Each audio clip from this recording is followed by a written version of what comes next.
দর্শক, এই মুহূর্তে আন্তর্জাতিক অপরাধ ট্রাইব্যুনালে আছেন আমাদের সহকর্মী এস এম আরিফ, যুক্ত হচ্ছে তার সাথে। আরিফ, উপদেষ্টা আসিফ মাহমুদের সাক্ষ্য গ্রহণ প্রদান শুরু ট্রাইব্যুনালে, আজকের কার্যক্রম আসলে কি আছে এবং সেখানকার তথ্য কি আমাদেরকে জানাবেন?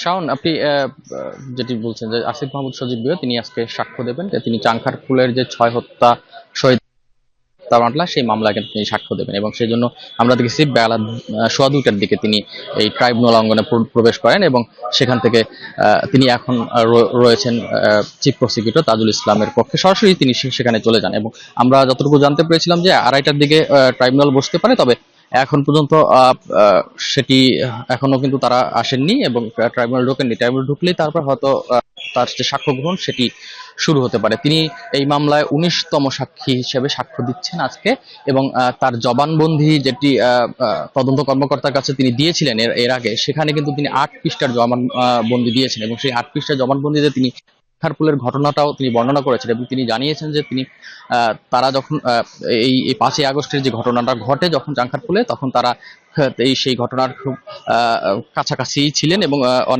অনেকটা তারা এই খোঁজ খবরও কিন্তু তারা পাচ্ছিলেন এবং অনেকে যে শহীদ হচ্ছেন সেটি কিন্তু তারা কিন্তু ঢাকা বিশ্ববিদ্যালয় থেকে একটি মিছিল নিয়ে বের হয়েছিলেন, সেটিও জানিয়েছিলেন এবং এই যে চাঁখারপুলের ঘটনা সেটি তার এই 8 পৃষ্ঠার মধ্যে কিন্তু তিনি বলেছেন এবং পাশাপাশি তিনি বলেছেন যে এই মূল কথা হয়েছে যে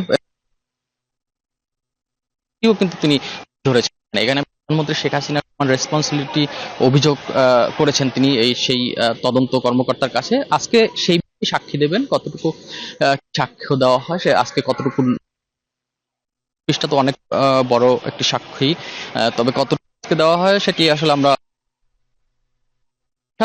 ট্রাইব্যুনাল 2-এ কিন্তু একটি আশুলিয়া যে 6 লাশ পোড়ানো, একজনকে হত্যা, মোট 7 জনকে হত্যা মামলায় কিন্তু এই আজকের 10ম দিনের মতো সাক্ষ্য গ্রহণ শেষ হয়েছে এবং আজকে একজনের সাক্ষ্য গ্রহণ শেষ হয় এবং সেটি হলো একজনের সাক্ষ্য গ্রহণ শেষ হয়। আরেকটি বিষয় জানিয়ে রাখি যে আসিফ মাহমুদ সজীব ভুঁইয়ার যে সাক্ষ্য গ্রহণ সেটি কিছুক্ষণের মধ্যে আমরা জানতে পেরেছি যে শুরু হবে এবং তাকেও হয়তো জেরা করবেন। জেরার পরে এই মামলায় তিনি আগেই বলছি যে এর আগে 18 জন সাক্ষী কিন্তু এই মামলায় সাক্ষ্য দিয়েছেন এবং তিনি এই মামলায় 19তম সাক্ষী হিসেবে আজকে সাক্ষ্য দিতে যাচ্ছেন। এই ছিল আমার কাছে সর্বশেষ। আরিফ, আপনাকে ধন্যবাদ। দর্শক, সাক্ষ্য গ্রহণ নিয়ে আন্তর্জাতিক অপরাধ ট্রাইব্যুনালের সর্বশেষ খবর জানাচ্ছিলেন সহকর্মী এস এম আরিফ।